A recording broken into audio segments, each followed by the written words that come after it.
Hare Krishna. Good morning, dear devotees from Sridham Jagannath Puri. This is our daily adventures in Srimad Bhagavatam. My name is Madhavananda Das, and today we're beginning the Bhramara-gita discussion, or the talks between the gopis and a bumblebee. We'll start with a few prayers. Gora Gruganya Gana Gocha Goloruharam Gauranga Gudatama Gopyada Kolpa Briksham Gopala Gada Ratidam Yati Singha Gora Govinda Deshi Kavaram Satatam Namami Narayanam Namaskrityam Naram Shaiva Narotamam Devyam Sarasvatim Vyasam Tato Jayamudирayat Vedi Ramayanesh Chaiva Purane Bharate Tata Atavande Chamadye Chahari Sarvatra Giyate Mukam Karodi Vachalam Bhangum Langayate Girim Yatkripa Tamaham Vande Shigurum Taranam Paramananda Madhavam Paramananda He Madhava Padunga Luchi Makaranda Se Makaranda Panakori Anande Bolo Hari Hari Harinka Name Vandhavela Parikori Be Chakadola Se Chakadolanka Paraye Manamo Rahu Nirantare Manamo Nirantare Rahu Ha Krishna Boli Jiva Jao Ha Krishna Boli Jao Jiva Mote Udhada Radha Dava Mote Udhada Radha Dava Mote Udhada Radha Dava Dharma Projita Kaita Vota Paramonya Matsaranam Satam Vedyam Vastavamata Vasta Shivadam Tapatrayon Mulanam Srimad Bhagavate Mahamune Kute Kim Vapuraishvara Sadyo Hridyavarujyate Tukati Vishu Shubhistakshanat Nigamako Pataro Galitam Phalam Shukanukadamitra Dravasamyutam Pibata Bhagavatam Rasamalayam Muhuraho Rasika Bhuvibabuka Anarto Pasamam Sakshad Bhakti Yogam Madhoksaje Lokasya Janato Vidvams Chakre Satvata Samhitam Yasham Vaishyamanayam Krishne Paramapurushe Bhaktirudpadyate Pumsha Shokamoha Bhayapaha Srimad Bhagavatam Puranamamalam Yad Vaishnavanam Priyam Yasmin Paramahamsamekamalam Gyanam Padam Giyate Tatra Gyana Vairagya Bhakti Sahitam Naiskamyama Viskritam Touchchinvan Supaten Vicharana Paro Bhakjavamuchen Naraha Arto Yam Brahma Sutranam Bhadatarta Vinyanaya Gayatri Vashurupo So Vedarta Paribrimitaha Sarva Vedeti Hasanam Sadam Sadam Samudritam Sarva Vedanta Sadam Hi Srimad Bhagavatam Ishyate Tadrasamrita Tripta Shanam Yatra Sadvachi Kuchit Om Namo Bhagavate Vasudevaya Bhagavate Vasudevaya Om Namo Bhagavate Vasudevaya Om Namo Bhagavate Vasudevaya.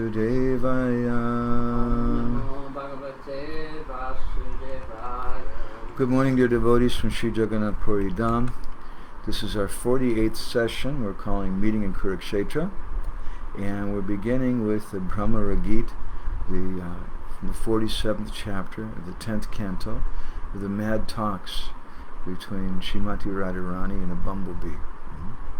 So in our previous session, just to review a little bit, we spoke something about how Uddhava's pride was crushed.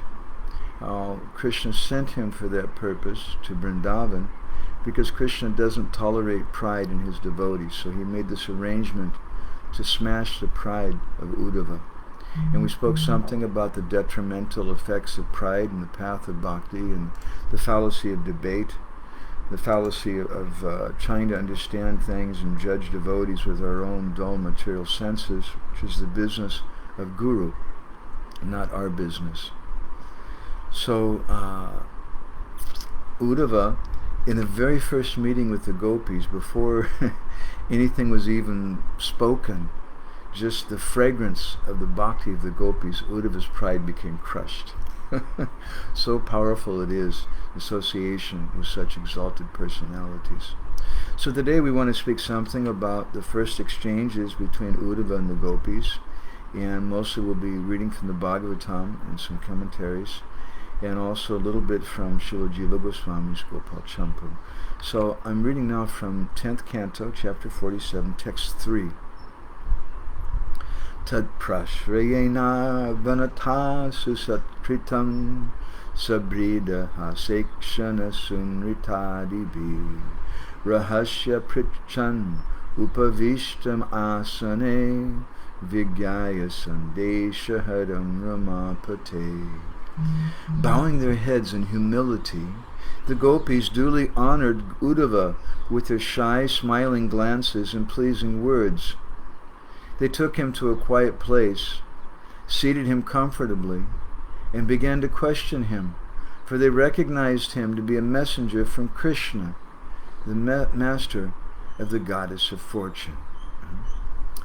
Srila Jiva Goswami, in his Laghu Vaishnava Toshani, explains that the words Ramapate, which means the master of Rama, or Lakshmi Devi, the goddess of fortune, that they understood that Uddhava was the messenger. He's a Sandesha Haram.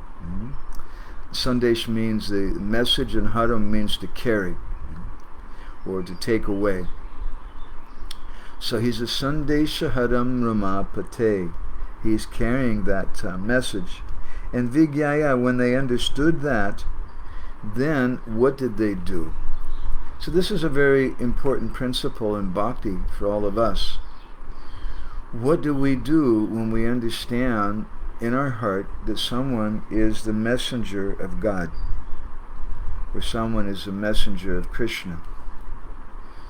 There was no information, there was no group WhatsApp message or something sent to the gopis of Braj that this fellow is Krishna's messenger. But they could understand from his symptoms. And the gopis of Braj could understand this because they'd been crying in the heart to meet again with Krishna. So this is some example of how we meet with Guru, how we meet with the Vaishnavas. Many times I hear devotees saying that, I would like to meet with an advanced Vaishnava.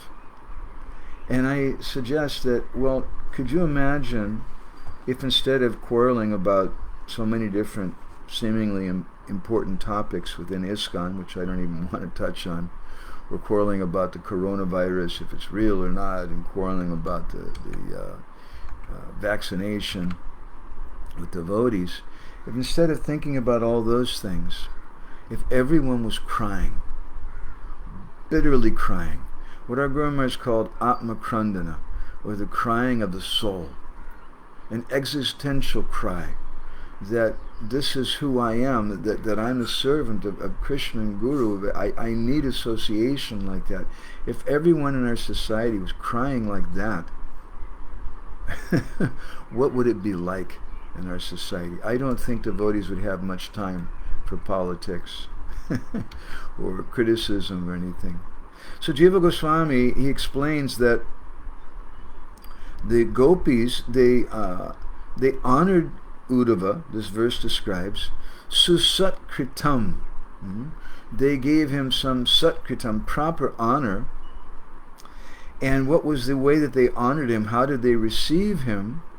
Prashrayena avanata, they bowed down with humility, prashrayena, and sabrida hasa, with great lajja, great shyness, and hasa, smiling at him. That's how they received him. In the Skanda Purana, there's some description given of the different types of offenses that someone can commit to a Vaishnava. And one of those offenses is to simply not appreciate or not receive, not be happy. Naharsham, it said, naharsham, to not be happy when they see a Vaishnava. So this is one way that we receive a Vaishnava, is that we're happy, and we treat them in a very careful way by saying the words sabrida, with shyness. It indicates that it initially, especially in their relationship, the gopis of Braj, who are the Nitya Parikars, the eternal associates of the Lord, and are the topmost of all the devotees of the Lord, Aradya Bhagavan, Brajesh Tanayas Tadama Brindavanam, Ramya Kacharupasana, Brajavadu Vargena Vakolpita, that the gopis of Braj are the topmost of all the devotees. They're senior in so many ways to Uddhava, and this is why Krishna sent Uddhava there. But the gopis are receiving him sabrida, with shyness, and they're smiling at him. They're giving him some welcome in this way. And then it's said that rahasi aprichan. Aprichan means that they asked questions. They spoke with him, but they did so in rahasi, in a solitary place. And the first thing that they did there, upavishtam asane, they offered him a nice seat. Because this is what we do with the message of Guru and Krishna. In our society, it can become a little difficult. Sometimes it becomes a little impersonal, where we treat people in an institutional kind of way, and we give them some institutional welcome. But kṛṣṇa-kathā is the most personal thing. Dealing with Sadguru is the most personal thing. When Krishna's messenger comes, we should treat them in such a respectful way. So the gopis, Jiva says, they offered him a seat, they offered him articles of worship. And again, they're not doing that just to this fellow just because he looks cool and he's got a dhoti on and a tilak or something. But they're doing that because they understand that this is a representative of Krishna, so they're receiving the message. And they welcomed him with very polite words. They asked him questions. He says there's a sequence, a krama of events. The first thing was, they understood that he's a messenger of Krishna. And then they took him to a solitary place, or some acharyas say that Uddhava took them to some solitary place. So the second thing was there was a solitary place given. Because when we want something very deep, we need to have some solitary place. Srila Bhaktisiddhanta Saraswati, he distinguishes between what he called platform speaking and kṛṣṇa-kathā. Kṛṣṇa-kathā takes place in a more intimate level with devotees. And it's not possible in big assemblies, where you don't know everyone, you don't have a relationship with them, they don't have proper faith in you. So the first thing is, we understand this person is a messenger from Krishna. And how do we understand that? Shutekshita pata. 3.9.11 of the Bhagavatam describes Shuta Ikshita, that we see through the ears. This is the pata, the pathway of that. So when we hear someone speak, when they quote Shastra, then we know, yes, this is the messenger, the Ramapate, the messenger from Krishna, he's a Sandeshaharam. So that's the first thing. And the second thing is, we have to go to a solitary place with him. Solitary place doesn't just necessarily mean that when some sannyasi comes, that we say, Maharaj, can we take you in the bathroom now? Or can we want to take you in the forest, we have something really private we want to talk about. It means something like that. It means some private place like that, but it also, more importantly, means a place in the heart. And a solitary place means that I'm focused on what he's saying, and I'm not paying attention to anything else. That's the requirement of a solitary place. So the first thing is, Jiva Goswami describes this krama, the sequence, understanding that he's Krishna's messenger, Sandeshaharam. Second thing is that they took him, Rahasi, to a solitary place. And then next they offered him a seat before they asked any questions, because maybe he's tired, he's come from a long distance. Then they offered him some articles of worship, which there means especially padya and argya. Padya means that you wash his feet. It's disturbing that devotees don't like to have their feet washed. No one wants that. Even many sannyasis are disturbed sometimes when they go to someone's house and they want to wash their feet. But that's the culture. I've been so many places in the small villages of Orissa, and they're not big sadhus that you're going. This is just some common villagers' homes, but they have culture. And when some outside person comes to their house, they wash their feet. And they may not do it with lotus flower petals and rose water and oil and all the different things, milk and like that. Sometimes it's just with a hose or with a little mug of water. And when you're coming in, they just insist to a bucket of water. They just insist to rinse off your feet. Why? Srila Prabhupada in one place, he says that after you've been moving about during the day, and you go home, the first thing you should do is wash your feet and your legs, because it gives you some refreshment. So this Uddhava is coming, he has Krishna's message. So let's wash his feet so he's refreshed, he's come from a distance. And then the next thing is, so the first thing is, understanding he's a messenger from Krishna. Second thing is, they take him to a solitary place. Third thing is, they offer him a seat. Fourth thing in the sequence of events, they offer him some articles of worship. And what is the importance of that? They're worshiping the message. And this is why sometimes in some assemblies, some Vaishnava assemblies, when the speaker arrives, they offer him a garland. As I've often commented, I used to think it was strange when I first came to ISKCON Bhubaneswar that Guru Maharaj, when he would speak every morning, so many devotees would offer him garlands. Sometimes he might be offered 10 or 15 garlands, so many garlands, and they would cover his face. He had to take them off. And every time they would offer him a garland, all the devotees in the room would bow down. Not just the devotees who was putting the garland on, but all the devotees. And I thought to myself in the beginning, because I'm such an envious person, and I didn't take the time to inquire. It's an important point. Before, to understand something, we should inquire. I thought, these guys are just fanatics. What are they all doing? And then later I spoke with some of them, and I had the good intelligence to ask, and they replied that no, all of us are offering this garland. As an assembly, we're offering this garland. And we're offering the garland to the message, to worship that message.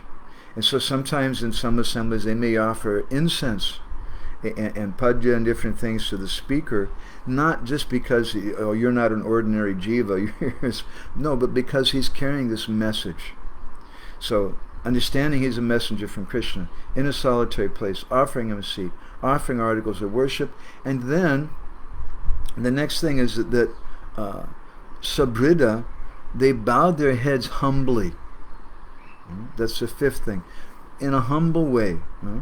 Idam te nadapaskaya nabhaktaya kadachana nachashashushave vacham nachamam yo bisuyati. Krishna in the 18th chapter of the Gita, after he goes to all the hard work to speak the Bhagavad Gita to Arjuna,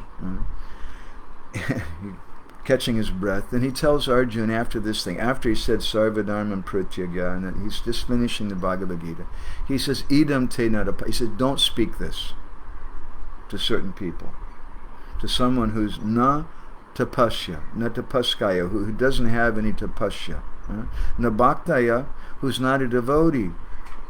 So someone who bows their head humbly, that person can receive the message. That's a price that should be paid. And if they don't pay that price, and you still want to give that message, then that's platform preaching. That's platform speaking, and that's okay. There may be some benefit to that, some bhakti umukhi sukriti, but it's not pranipat pariprashna seva, which is the proper three things which are required for Shravana Adhikar, to hear properly. So the gopis, the fifth in the series of events or ways that they received Uddhava, was they bowed their heads humbly. Then Jiva Goswami says in the sixth thing that they smiled at him. They glanced at him with shyness and smiles. They weren't agitated. Hey, who are you? Why have you come here? You're late. We've been waiting for you. It's not like that, but in a very sweet way. They smiled at him. That's the sixth thing. And then the seventh thing, they welcomed him with polite words. And then the eighth sequential event, they asked him some questions, a prichan. That's a very important. Pranipat pariprashna seva. Pranipat means you have to submit yourself to the speaker. We bow down. We're not bowing down. Boy George says, bow down, mister, right? We're not bowing down just to anybody. And we're bowing down to sadhu. But why are we bowing down to sadhu? Not just because he has big tilak on or a big beard, but because sadhu is carrying the message. Uddhava is carrying the message. So pranipat, pariprashna. And we inquire in a submissive kind of way. Based on the pranipat, we do pariprash. We ask some submissive questions, not harsh, challenging questions.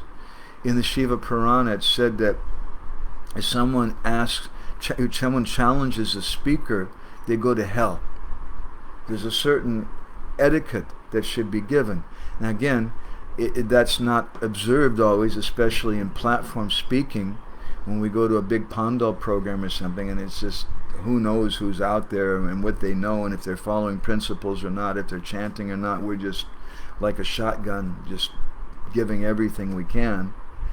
We're fishing, actually, in that kind of situation. We're trying to find some sincere people that we can Upanishad. Upanishad means to sit close, to come close to that person, and in a quiet place, and later we can speak something to them. So that pariprashna then comes, and then sevaya, we have to render service. And again, we render service to the speaker by serving the message.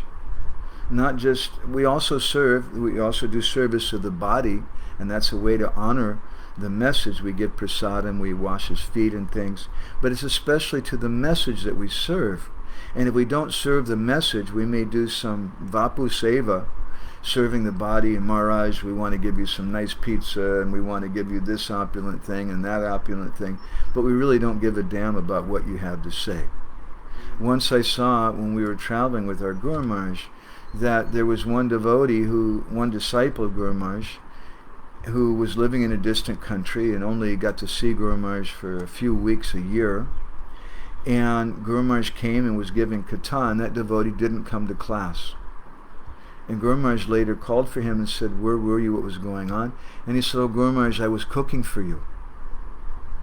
And Guru Maharaj was not happy. He said, you can cook early in the morning, you can get someone else to cook, but now I'm coming, you should hear kṛṣṇa-kathā. That's what's pleasing to Guru, that we worship the message that he's giving. if we don't respect the message that he's giving, then what's the value of so much opulent food stuff or sweet words and bowing down and giving money and so many things if you're not interested in the message?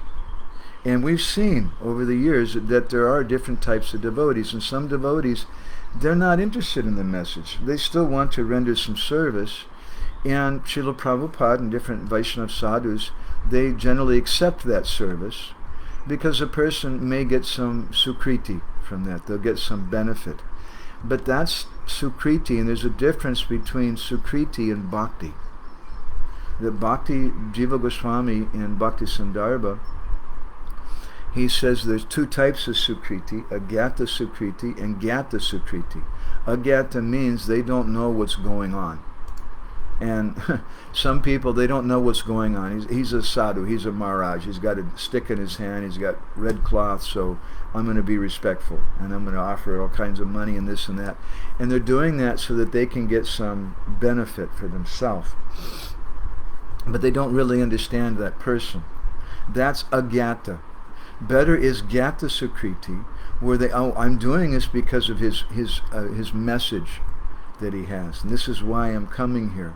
And if we perform gyata sukriti, Jiva Goswami in Bhakti Sandarbha says that gyata sukriti leads to bhakti. It's a very important difference. And then Jiva Goswami, he goes on to say that Uddhava, he sat down in that seat that they'd offered him. And why did he sit there? So that everybody knows how important he is. Why did he accept the garland? So that everybody knows, yes, I'm the big person here. Why did he live stream on Facebook or record the talk or something? Not so that people will be impressed, but because he did that out of respect to them. Because we have an obligation.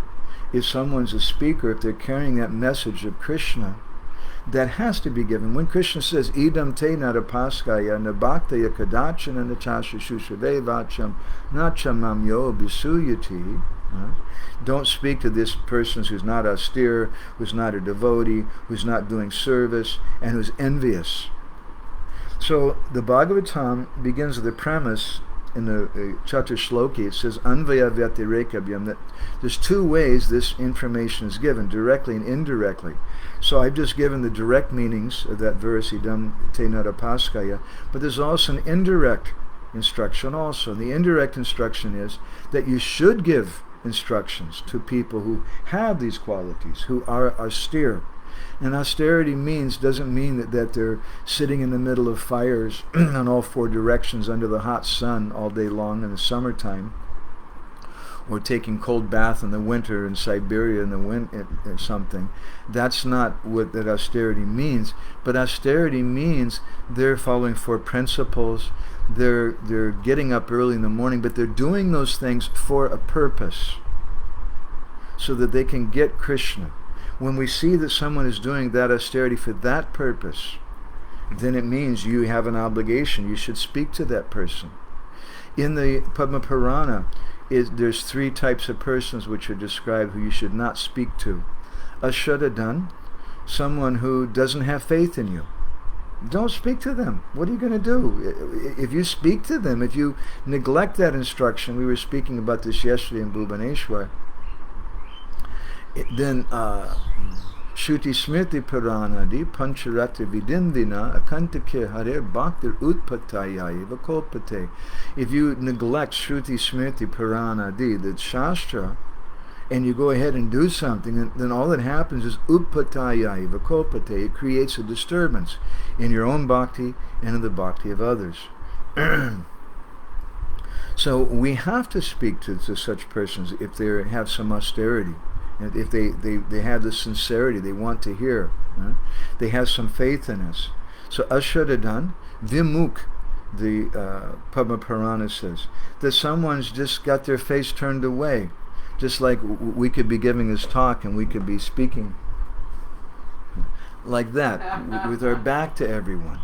How does that feel? Just even we do that on camera. How does that feel? It hurts. So vimukh, we should have our face turned in the same way. And vimukh means that we have our face in the right direction. In other words, we want to go where the Guru is going. And vimukh gives another meaning too, another vyatirekabhyam, or secondary, indirect meaning. Vimukh means you have to have, you're going in the right direction.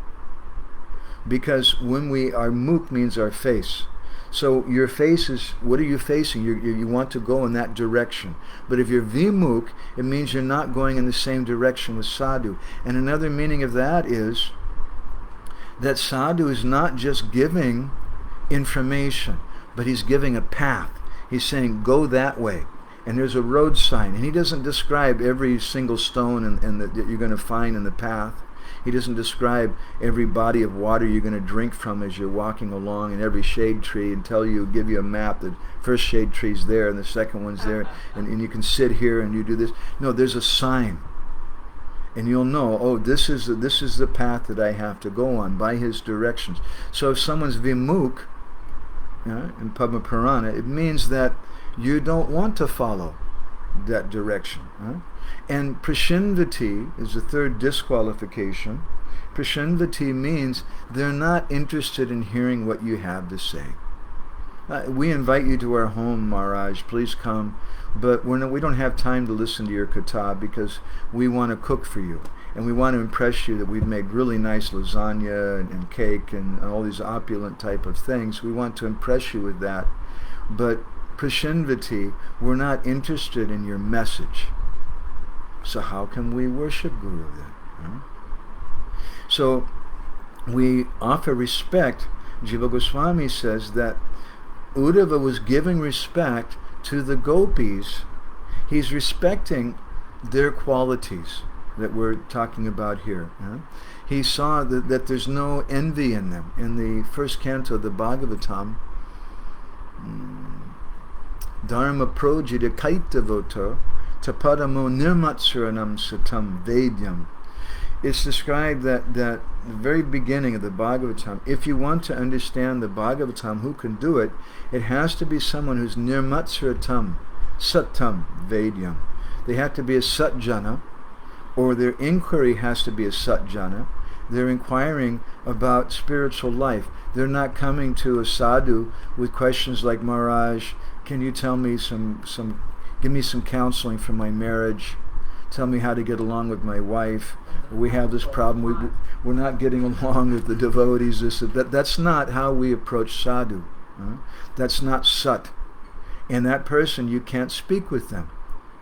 And if someone is envious, if they're challenging, if they're critical of other persons, you can't speak to them, and they can't hear this. Srila Prabhupada, we were commenting yesterday also, in Ancha-lila of Chaitanya Charitamrita, in one purport, he says, and I'm directly quoting, he says, the qualification of a devotee is that he's non-envious. That he's adoshadarshi, that he doesn't see fault in others. So that's their qualification, because he doesn't consider himself to be the seer. And if someone enters into a Vaishnava Sangha and they're considering that, oh, I'm the seer, I understand this person like this and this because I was associating with this great devotee and I've read so much Shastra, therefore I know this or that, it creates a disturbance in the Sangha, because you're advocating the vyatirekabhyam, or the indirect instruction there is that this is how we judge sadhus, and that creates a disturbance. So, to respect the gopis, Uddhava sat near to them. And Vishwanath Chakravarti Thakur in Sarita Darshani, he comments on this, that the gopis, why did they bow their heads? Is a very power-packed sentence that Vishwanath writes. I'm not going to try to speak on that. It would take us a long time. But in this one sentence he gives a lot. He says the gopis bowed their heads out of humility. That one statement is very, very deep. If you study in Ujjwal Nilamani, there's so much things unpacking there, because that humility is a symptom of the feelings of Vipralambha. And Sri Chaitanya Mahaprabhu also had these feelings of humility. of Dainyabhav, which naturally rise out of the heart in as a deep expression when they can't see the beloved. And as an expression of that humility, Vishwanath goes on to say, they were bashful, they were shy, they covered their heads with their veils. And he says this bashfulness suddenly appears on its own when we meet any respectable person. Is that a fact? It's not a fact. There's sometimes people, they would meet Srila Prabhupada and they would challenge him. Sometimes someone meets a great Vaishnav and they challenge that person. So what does it mean when Vishwanath says here that it naturally arises when you meet any respectable person? I would suggest that there's a purport to the word meeting. What does it mean to really meet them? And does it, they're respectable. Yeah, and does it mean that when someone is coming and challenging sadhu, like some persons did sometimes with Srila Prabhupada, are they really meeting Srila Prabhupada? They're not really meeting him. Prabhupada said the mosquito is very close to the king, right? But he's not close at all. So that meeting takes place when we have some humility, we have some respect, and then that bashfulness automatically arises, that we don't want to push ourselves forward. We feel ourselves very, very insignificant and very, very foolish. And Vishwanath Chakravarti Thakur goes on to explain a very, very beautiful comment here.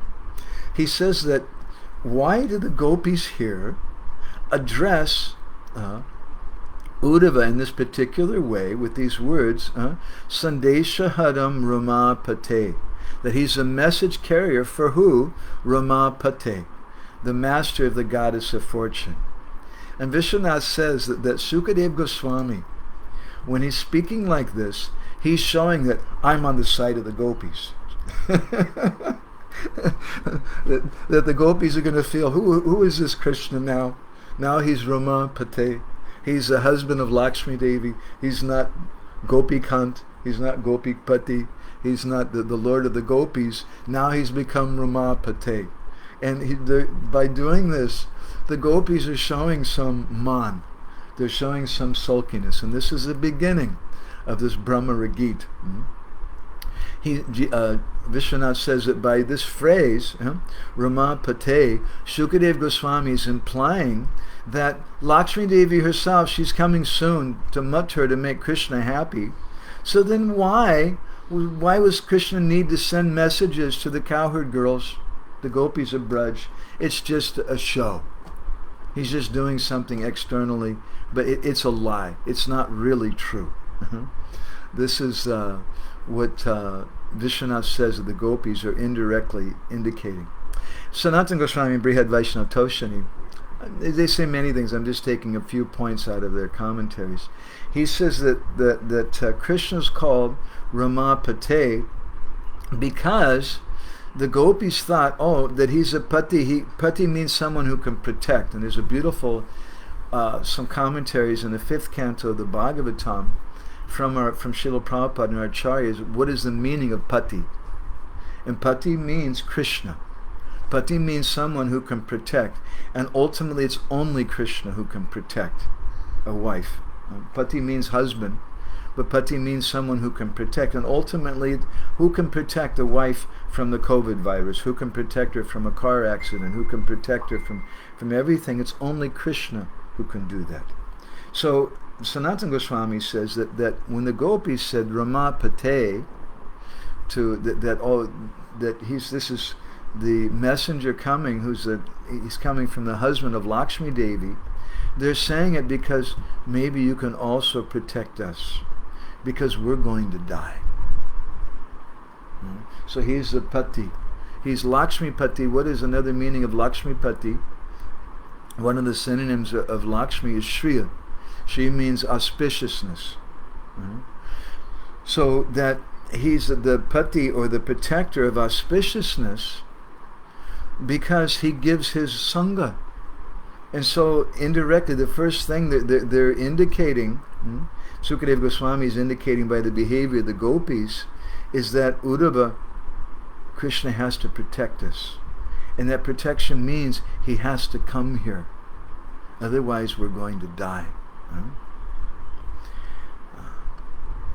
So again, I wanted to just mention Jiva Goswami in his commentary on Bhakti Rasamrita Sindhu. He describes Uddhava as Pavana Vyadi. Pavana Vyadi, Pavana means wind, and Vyadi means disease, or someone who has a wind disease. And wind disease means madness. And he says that Uddhava, this is one of his synonyms, one of his names is Pavana Vyadi. He's Pavana Vyadi because from his childhood he had Krishna Prem. And Jiva Goswami says that he was given that name by popular consensus. This doesn't mean that Uddhava has the prem of the residents of Braj. Already Uddhava has become completely defeated by Nanda and Yashoda. And now he's gone to the postgraduate class in Braj, the gopis. And just seeing them, just smelling their bhav, Uddhava is completely defeated. But Uddhava has some prem, and that's his qualification. Our Guru Maharaj described in Mathura Meets Vrindavan that Uddhava then he went to the gopis, and the gopis' love for Krishna was even more. It was more intense even than the love of Nanda and Yashoda. And day and night they were lamenting in separation from Krishna, and they were fainting and falling down on the ground. The gopis had given up eating and sleeping. They'd become so skinny they were just laying there on the ground remembering all the different pastimes and the places of Krishna. Krishna did this here, Krishna did that there. All they were doing was speaking kṛṣṇa-kathā and remembering Krishna, nothing else. And the gopis had become so skinny. Krishna Kun, in a little box, there's a ring there. Please give me the ring.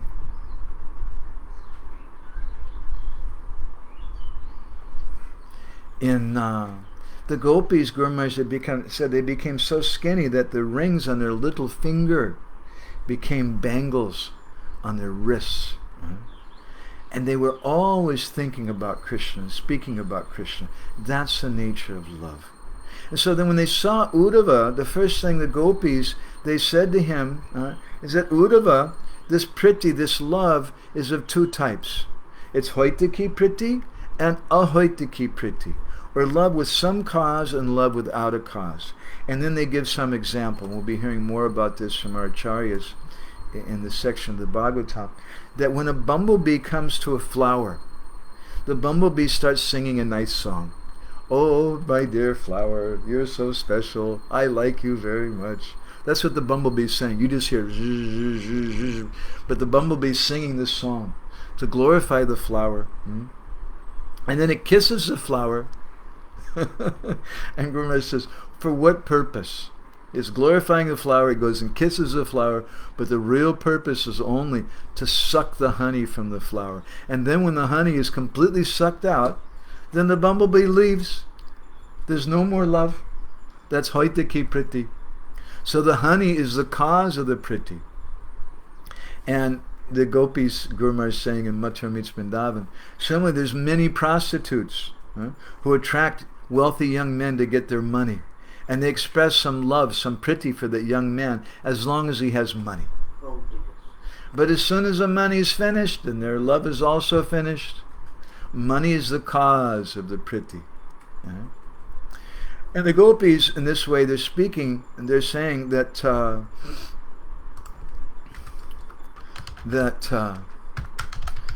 Uddhava, the love that we have for Krishna, though, it's not this hoitaki priti. So it's not right. Krishna should not have treated us in this way. In the Gopal Champu, in the Uttarakhanda, chapter 11, the chapter is called Dutta Brahma Kara Bhramara Sambrahma, or mistaking the bee for a messenger. That's the title of that chapter of Gopal Champu.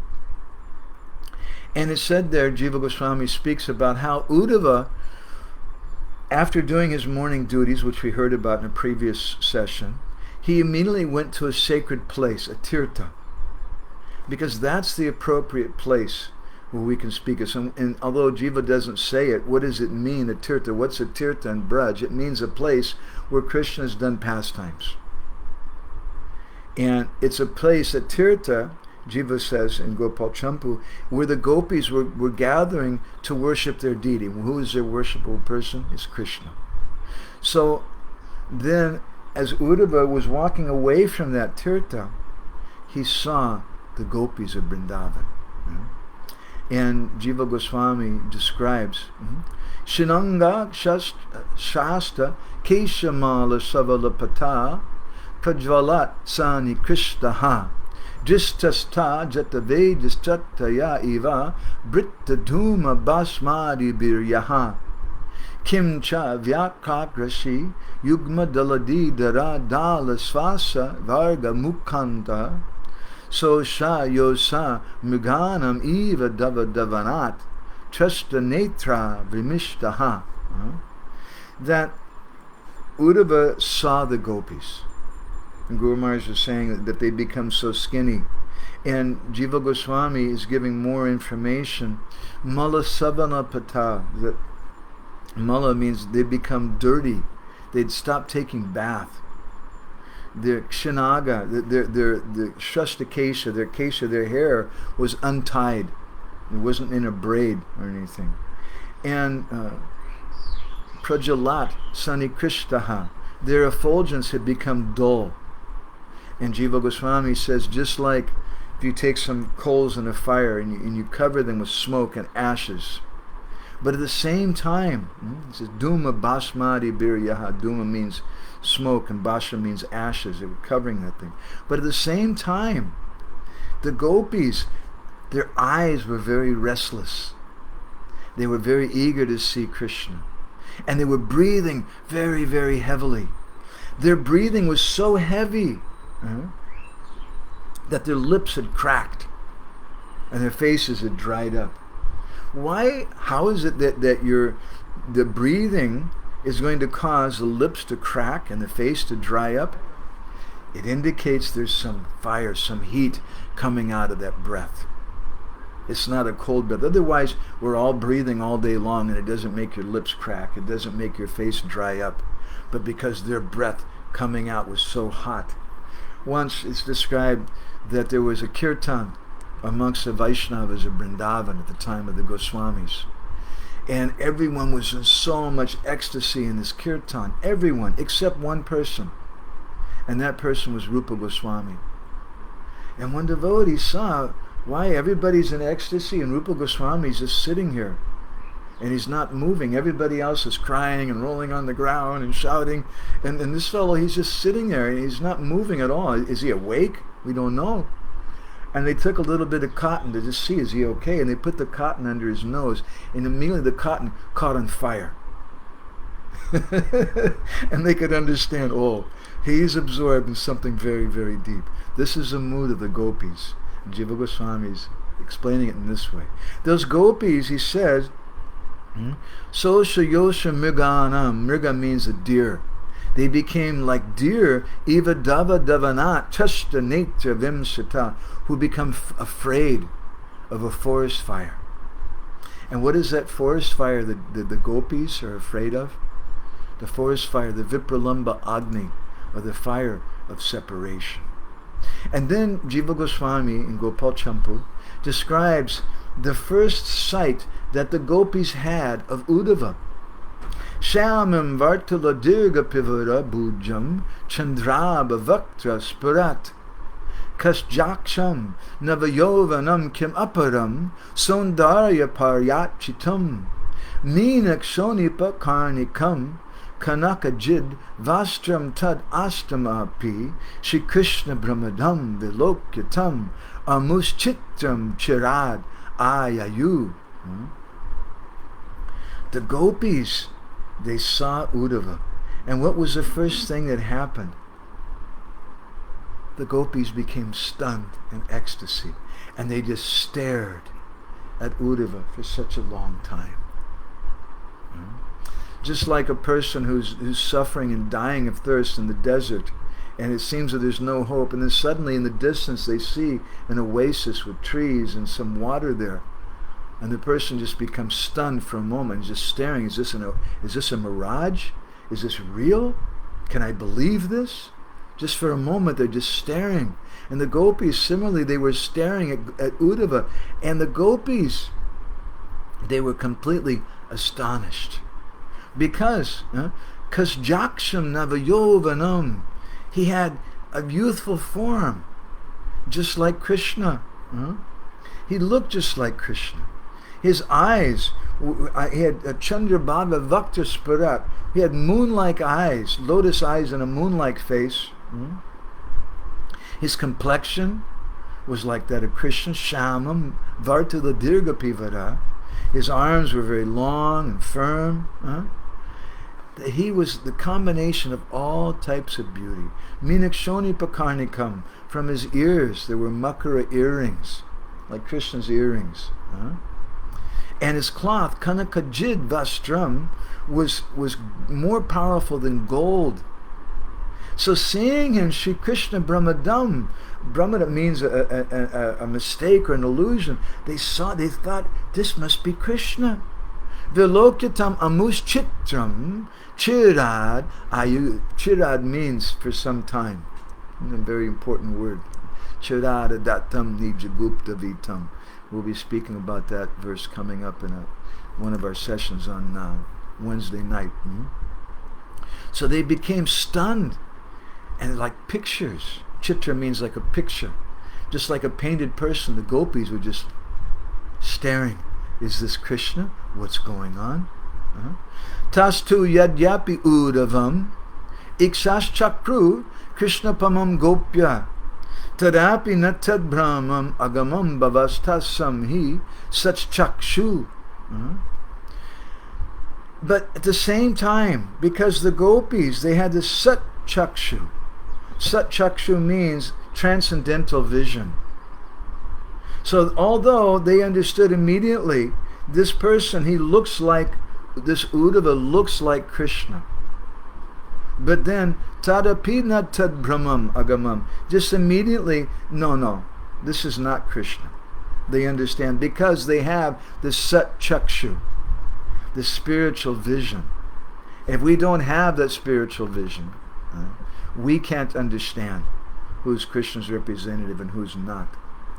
And Jiva Goswami goes on in Gopal Champu to describe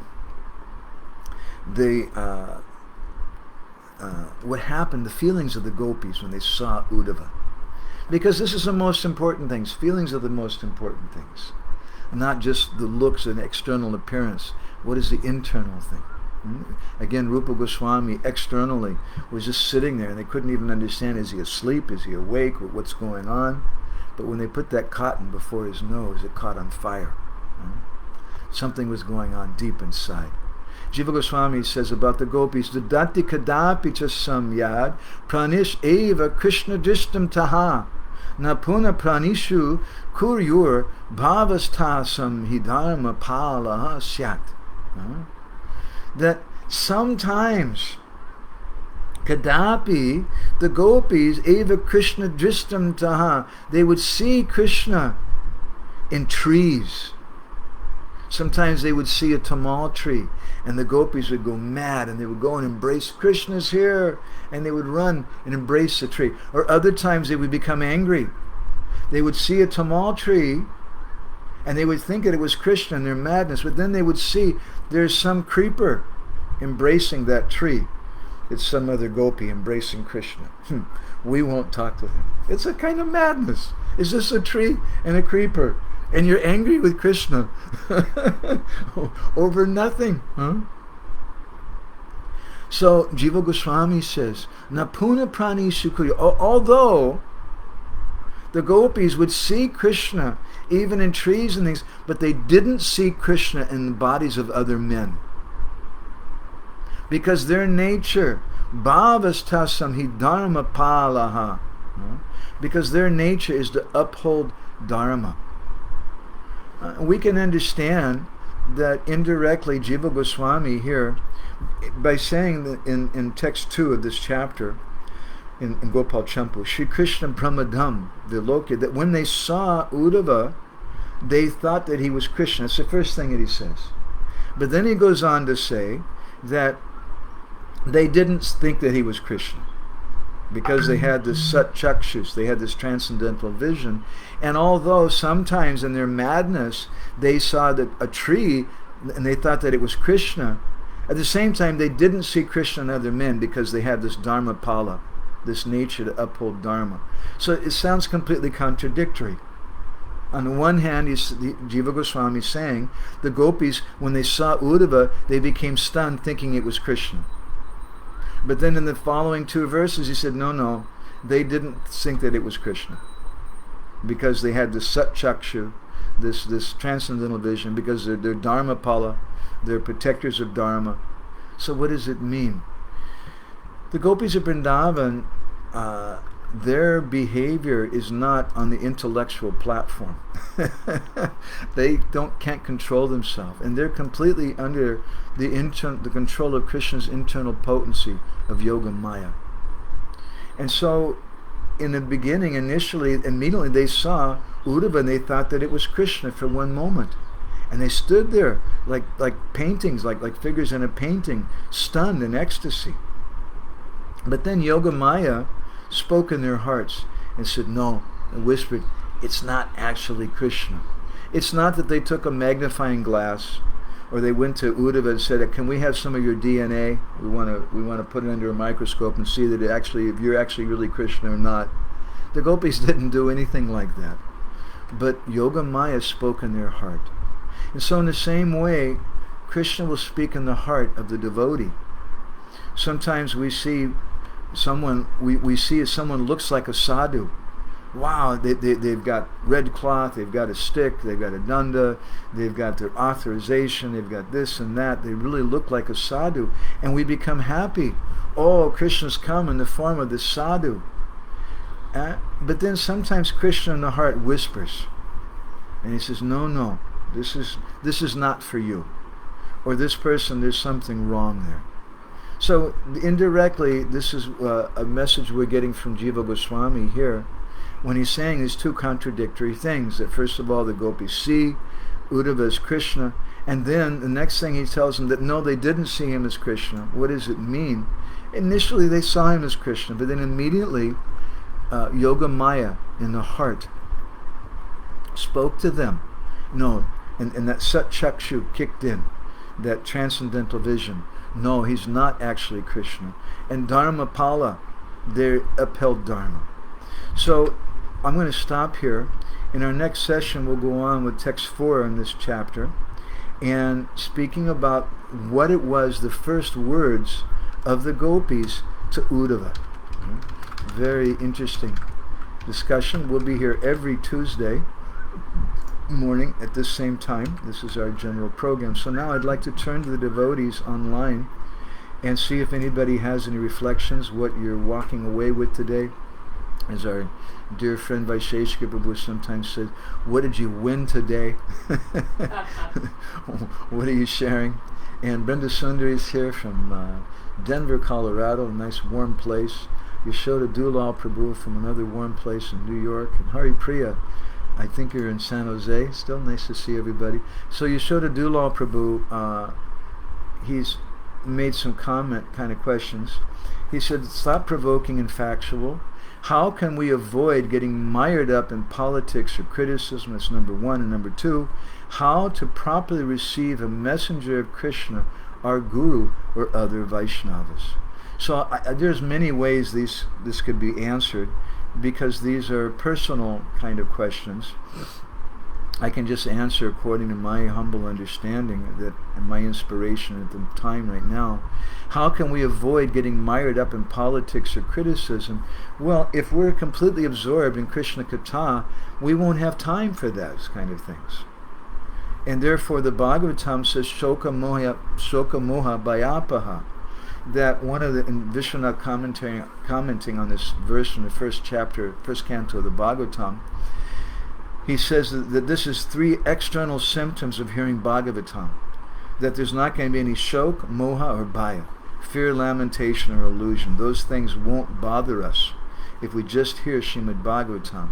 In other words, we won't have time. We'll become so astonished by hearing this message of the Bhagavatam that there's no time for criticism. There's no time for politics. And so indirectly, there's also a Vyatireka-bhyam, an indirect instruction given in that verse. And the indirect instruction is, if we do find ourselves in shok, we're lamenting, bhaya, we're afraid, moha, we're illusion, we're engaging in these politics or criticism, the indirect message is, you're not hearing Srimad Bhagavatam. Or maybe you're going and you're sitting in front of the speaker and you're taking notes even, and doing this, but you're not really hearing. As Narottam Das Thakur says in one place, what is it? Suninena sunakana, that you're hearing but you're not hearing. It's going in one ear and coming out the other ear. That's not real hearing. So real hearing, again, Shravana Adhikar, according to Srila Ramanujacharya in his Gita Bhashya commentary in the Bhagavad Gita, he says there's three things required to have the qualification to hear: pranipat, pariprashna, and seva. And if we're not doing those things, we're just collecting information and taking notes on the computer or writing something down, then we're not actually properly hearing, and we're not going to get the proper benefit. And there will be politics. The second question is how to properly receive a messenger of Krishna, our Guru, or other Vaishnavas. Well, we're hearing from this. We should wash their feet. We should give them a nice seat. We should give them some sweet words. We should be humble in our dealings with them. We should, as we heard previously from Krishna, Uddhava's meeting with Nanda and Yashoda, before they asked questions from him, they offered him something to eat. They offered him something to drink so that he's rested. But sometimes we can't do those things. Sometimes we might be on the street. I remember going to the Bhakti Center in New York to the devotees. Hare Krishna had asked us to give a class, and we're walking in, and as we're walking in, Radhanath Maharaj is walking out, and he's leaving. And I had no time to wash his feet, offer him a seat, offer him some sweet words or anything. We're standing there on the street.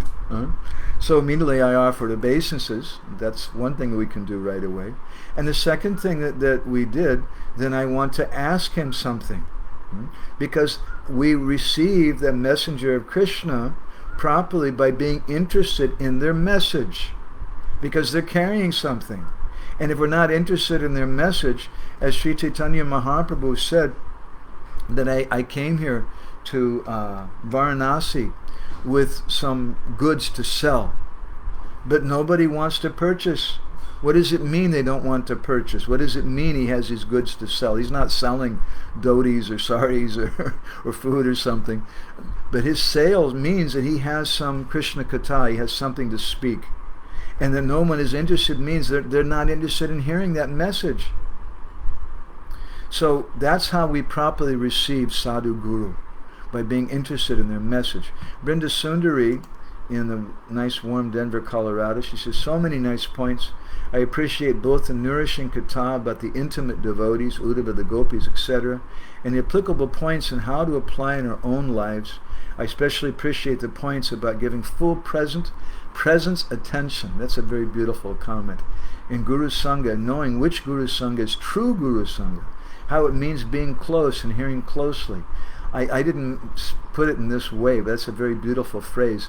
Presence attention. In other words, that our attention means I'm present. My mind is not going here and there. The body's present, but I'm not really present. I was somewhere else. We have to give our full presence. But one thing is, it's not possible. We can't do that. Sometimes, we've all experienced, sometimes, I'm sorry, I'm just going to be very blunt. I go to the temple for Bhagavatam class, and they chant Jai Radha Madhav, and maybe I'm feeling happy. This is so nice to hear and think about Jai Radha Madhav, Kunja Bihari, Gopi Jana Vallabha, Giri Vadadari. I'm thinking about Vrindavan, and it's so nice. And then they read the verse and the purport, and it's so nice. And then they start speaking, and sometimes it's not very nice. They start speaking, and they're just talking about COVID, or they're talking about some news thing, or some mundane thing, or how many, the scheduled devotees in the temple, and who was on time and who wasn't, and things. And then I can't give my full presence. personally, my mind just goes somewhere else. I think, oh, I don't want to be here. I'm not very much inspired by that. So Bindu Sundari's comment I like very much. Is a very deep comment. That present attention, being present, that means indirectly that I have to have faith in that message. If I don't have faith in that message, if I think, why are they speaking about COVID in the Bhagavatam class and the whole class is about that, maybe it's important, we should have some time for that, but not in Bhagavatam class. My mind will go somewhere else and I can't give that full presence, attention. He says, my body will go somewhere else also. So then we have to know which Guru Sangha is true Guru Sangha. So how do we know? Indirectly, from Bindu Sundari's comment, how do we know which Guru Sangha is true Guru Sangha? That Sangha where there's Sudha kṛṣṇa-kathā being going on. Or as the third canto of the Bhagavatam describes, Satam prasangam mama virya samvido. It's mama virya samvido. It's topics about Krishna, which are rasayana-kathā, which give us life. And those topics are satam prasang. They're sat topics. They're topics directly about Krishna. But then it said satam prasanga. Why the word pra? Why the prefix pra before the word sangha? Why not just sat sangha? Vishwanath Chakravarti Thakur in Sarita Darshani, he comments on this important verse, which is one of the mula verses in the Chaitanya Charitamrita, which Krishnadas Kaviraj Goswami builds on. It's a very important verse for Gaudiya Vaishnavas. Why the prefix pra before it? He says, because there's a difference between prasanga and sangha. Sangha means you're being honest, you're giving donations to the temple, you go to Mangalartik, you follow 4 regulated principles, you chant 16 rounds, you're a nice person, you take care of your family, you do all those good things. That's sat sangha. But prasanga means something more. And what does pra mean, he says? It means directly hearing about Krishna. Whereas sat sangha means maybe you're hearing you're not your body, and that's important. That's something we should hear. We're not our body, we should follow 4 regulated principles, etc. But there's something more. Prasanga means we hear directly about Krishna. But that, as she's indirectly saying, that's Guru Sangha. That's true Guru Sangha.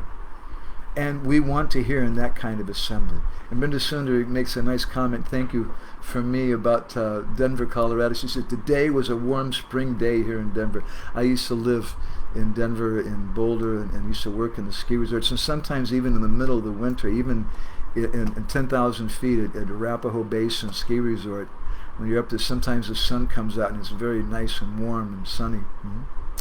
So she says that it reminds me of when Srila Bhaktisiddhanta said about Srila Prabhupada, he likes to hear. He noted Srila Prabhupada's attentiveness. That attentiveness is so important. That attentiveness is the basis of all relationships. If the husband says, yeah, baby, I love you, sweetheart, let's get married, and then he wants to do all kinds of physical activities with her, but he doesn't want to pay attention to her. And when she comes and she's crying, I have this problem, I have this need, and he won't look at her and say, I'm sorry, I'm just too busy, I can't. Then what is the love? When the children come to the parents or the mother and they're crying, please, I need help, and the mother just says, I'm sorry, I'm too busy, go away. What kind of relationship will you have? If your friend comes, your best friend, and says, I'm so disturbed, my husband's cheating with some other woman. What can I do? Then, and you say, I'm sorry, look, don't bother me with all this stuff, just go away. How are you a friend? So the fundamental basis of all relationships is attentiveness.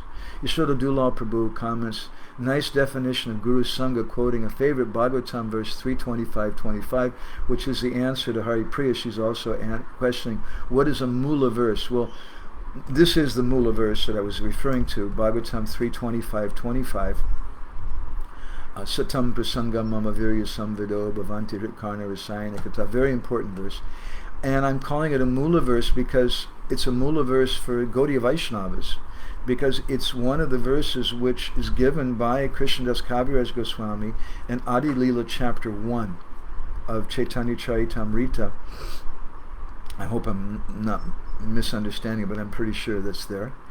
And all those verses in that first chapter, they're mula verses because of the foundation both of the book, Chaitanya Charitamrita, so they're mula in that sense, but in a bigger sense, they're mula because he's establishing what is the mood and mission of Sri Chaitanya Mahaprabhu and the mood and mission of his followers.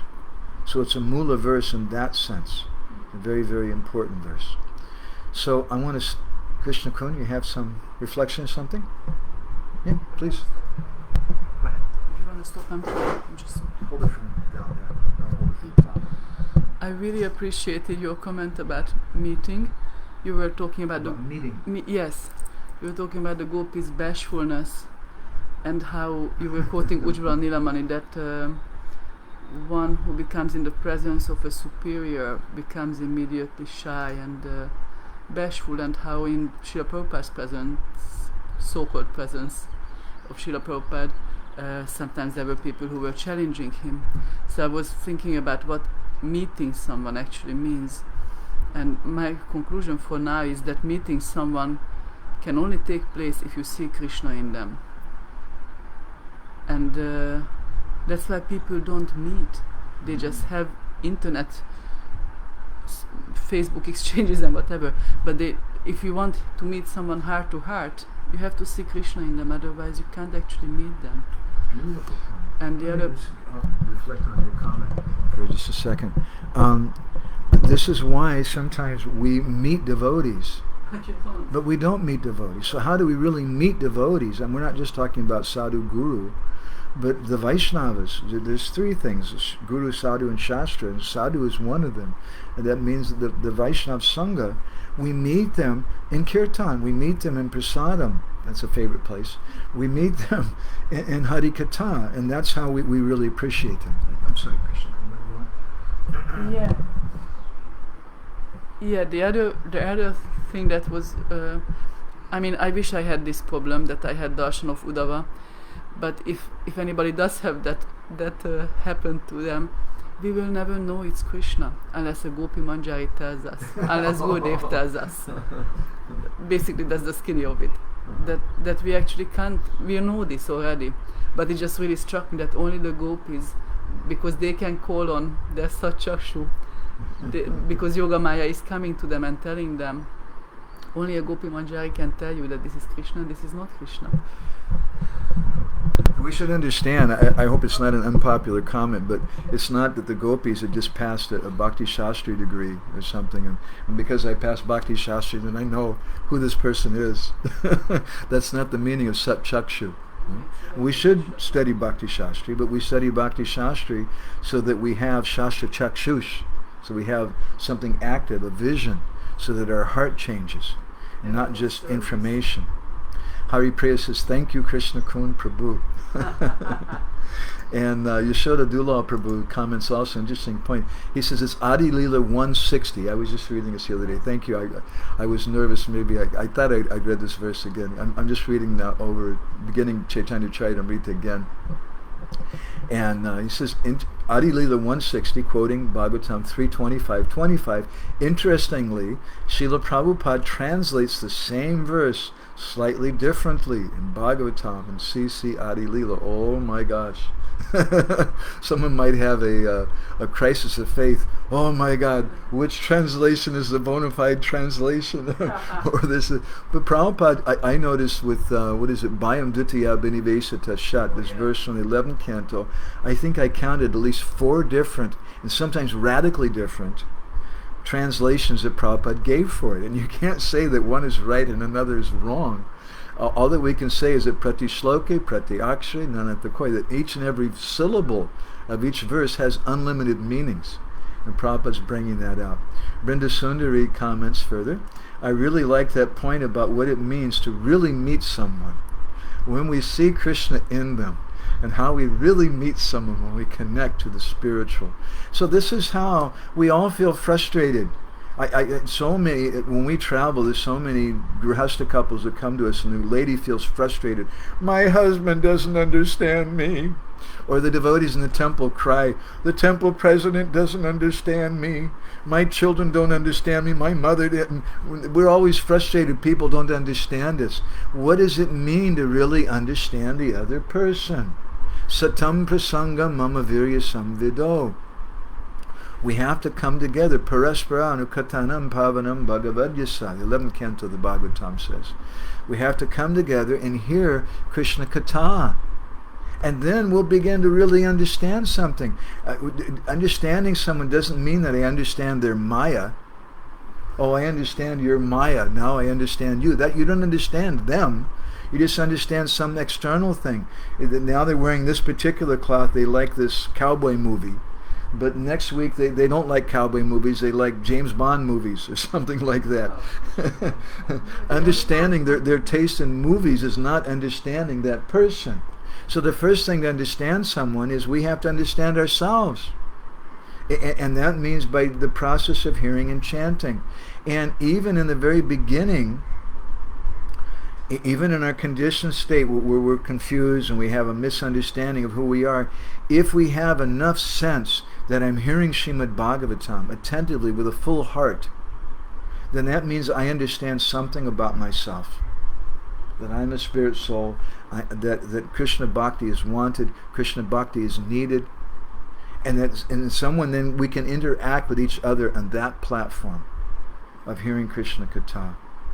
And our dear friend Noel Krishna Prabhu in nice, warm, sunny California has commented, understanding is one of the greatest things that never happens.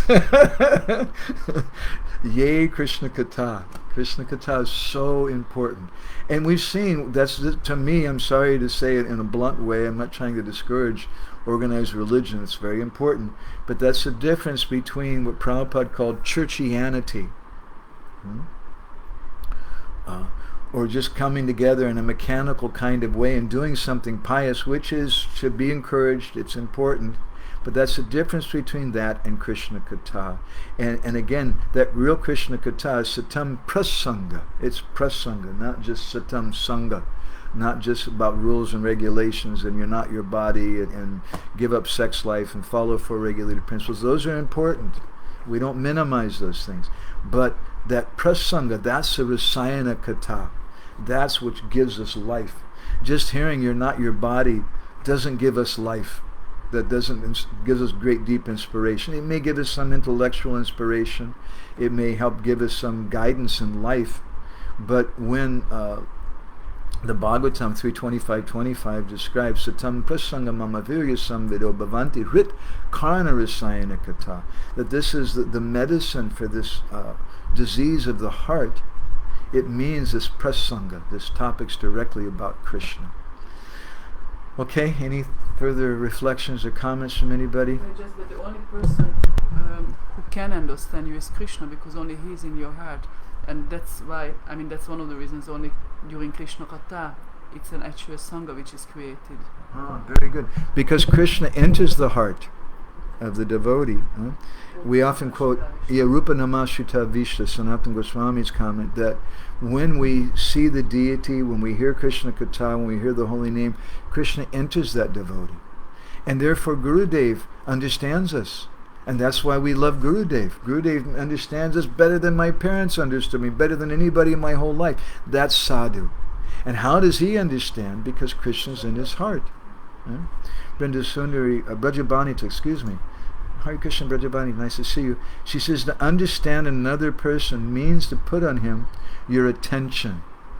Thank you. To put your attention on Krishna in him. Yes, that's a very nice point. It's not just I'm paying attention to your maya. Oh baby, you're beautiful.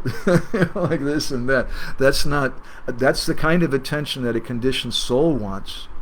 That's that kind of attention that a bewildered person who's in the body of a young woman thinks that she wants, that I want someone to pay attention to my physical beauty. But that's not satisfying. It's frustrating, and ultimately they feel like this person is just trying to abuse me and take advantage of me. because they are.